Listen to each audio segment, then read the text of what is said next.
Hi and welcome to the back page on the 16th of May 2023. I wanted to start this video with a bit of a theme. The theme is going to be dumb things people say about chiropractors. We'll put a hashtag in front of this and call it hashtag 14 of the dumbest things people say about chiropractors. And this one's going to be the infamous, don't go to see a chiropractor, you'll just have to keep going back. This is a really dumb thing that I hear people say. Usually comes from other health professionals, disappointingly. And what it's insinuating is that once you see a chiropractor, you're just going to have to endlessly keep going and going back in this pointless, ongoing fashion. Or maybe they're insinuating that the chiropractor is going to put a curse on you or a hex on you or something, and you're going to have to keep going back. I really don't know. I do know that my response is often a little mental note of saying, honestly, just tell them to give themselves an uppercut, and just, if you've got nothing intelligent to say, just say nothing at all. The reason this is such a silly statement is it's ridiculous, because once you see a chiropractor, there's nothing whatsoever to stop you not going back. It's always a choice as to whether you go for care, and there's nothing that a chiropractor is going to do that's going to mean that you have to keep going back. And if they're offering good care, well, honestly, they're not going to want you to come back in an endless fashion for no particular reason. What might be true though, and what might explain the poorly thought out statement that we've just discussed, is once you know the difference between spinal stiffness and your spine being stiff and tight and not moving well, and your spine not being stiff, not having those segmental areas of poor movement, which is what chiropractors are exceptionally good at finding and restoring, well, once you know the difference between your back moving well and not moving well, a lot of people, quite frankly, choose to continue to move well, where before they didn't actually know the difference. We see it all the time. You don't feel yourself stiffening up. You don't feel yourself getting fit. You don't feel yourself, you feel yourself getting unfit. You don't feel yourself getting, putting on weight. It's an insidious process, and getting stiff in certain areas of the spine, and it's often the same areas in people according to previous injuries or the shape of their spine, or even more often the activities that they do. But you don't notice it because it's an insidious process. You don't notice you're getting unfit until that day you have to run up the stairs and you go, oh, wow, I never knew there were that many stairs there. Or you have to, you try those pair of pants on because you're going to the wedding and you get those pair of pants you haven't worn for a couple of years and they don't fit the way they used to. So to compare statements, it'd be a bit like saying, don't get fit, you're just going to have to keep exercising. Or don't be mindful of what you eat, you're just going to have to keep being mindful of what you eat. And God, don't go see a chiropractor and get your spine moving well, you're just going to have to keep going back occasionally on some kind of basis to get it moving again as well. It's a dumb statement, particularly in the context of what good care should represent with the 5 pillars, which I talk about all the time. And as you remember, the active components, as in the active things the patient has to actively do as a part of the 5 pillars, is address home and workplace ergonomics, is introduce an exercise routine, which includes the exercises that we give you that are specific and expands over to other exercises that you do, which might be walking or engaging in an amateur sport or even a semi-professional sport, but additional exercises to promote a healthy lifestyle.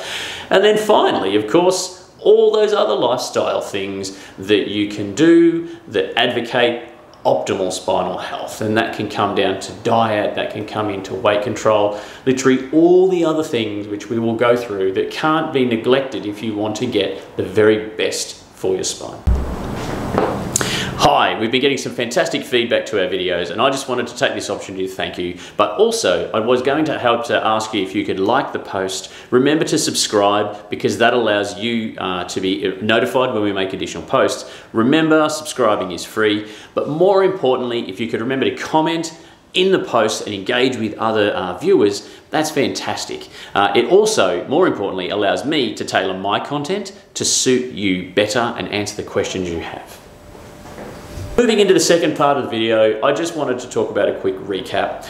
It ties into the first part of the video because it ties into this concept of ongoing care. of keeping on top of the tightness and the stiffness. And while I'm here, I must mention with the cervical quick scan, which I will reference to, that is a scan which is just a general quick and dirty scan people can do at home. I recommend they do it in the morning.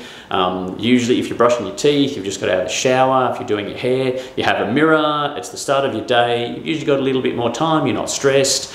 That's a good time to do the cervical quick scan. But what I need to mention is if you have, more complicated symptoms, you need to be mindful of the cervical quick scan, because it is a quick scan, it's not a specific scan, it's not an orthopedic test per se in the hands of you doing it at home. So if you have pain, if you have real pain and restricted movement, if you have pain that's referring to your shoulder or down your arm, if you have anything that's really out of the ordinary, causing you considerable discomfort, well, the quick scan's probably not going to be the be-all and end-all, and you should really consider getting care. But what the quick scan does give you is a tool to assess, just to check in with your neck to see how it's traveling, to look for bits that might be tight, look for bits that might be stiff, might not be moving particularly well, and then you can go, all right, well, there could be a reason why this is happening, and it could also be that, I just need to go and get a quick adjustment, go see Dr. Rob or whoever else your chiropractor may be, get them to give you that tune-up, for lack of a better word, to get the oil can and oil the sticky hinges, and then be on your way. While we're on the topic of oiling the sticky hinges, a reminder, and we've talked about it in a previous video, the spine does tend to undergo a process of stiffing up. A really common example is people who are in the workplace, in occupations that require them to be in static positions for long periods of time. This is a real problem in the post-COVID world, where many people are working from home, and working from home has changed a lot of things. Your ergonomics may not be ideal, or it may be ideal. Even if you have ideal ergonomics, it's very easy to get into bad habits, and these could just be because of time pressures. It could be because you find a bit of a, for lack of a better word, cheat in getting things done, which may be more economical time-wise, but has adverse consequences. Even little things like, previously, you might have a meeting and your next meeting might be on a different part of the floor, or at someone else's desk, or a different level, or maybe even a different building. So the point is, you were up and you were about and you were moving a lot more. Or a colleague would come and ask you a question about something relevant, hopefully so the boss, at least so the boss believes, and that would provide an opportunity for you to break that posture. Because that's what it really comes down to, getting the best posture, but breaking that posture. So about every 20 to 30 minutes, we really want you to do something. Get up, go for a walk, do a neck stretch, what have you.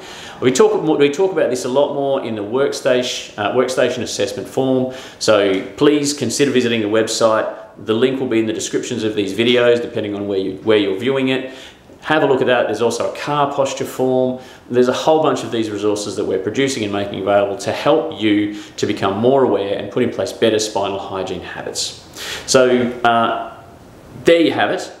That's how things can tighten up and stiffen up. And once those spinal joints tighten up, they tend to stay tight, because as I've talked about with tissue healing, once tissue's damaged or overloaded, the body just kind of bogs it up, and it relies on your movement and activities to stretch it out and make it strong again. And if you're spending too much time in static positions or specific positions, this may not happen at all, or it may not happen optimally, and then you can go down this insidious process of jamming up. Fortunately though, chiropractors are excellent at identifying these regions and moving them. Some people will come in on an as-needs basis. Some people, it is simply easier for their regime and their routine if they book the visit. Most commonly once a month seems to be a really common number for some reason or another. And then they just come in because we all live busy lives, and sometimes even though we have the best intention of, yep, I'll come in a month, I'll make it happen, once the week starts and Monday morning rolls up, it can be really hard to fit those times in. So some people will book in advance, some people just come in as required, and hopefully in the future some people may well even use the quick scan to say, oh geez, it might be time to go and see Dr. Rob and get him to help me out. That's all I've really got time for this morning. Thank you very much for your attention, and I'll look forward to seeing you soon.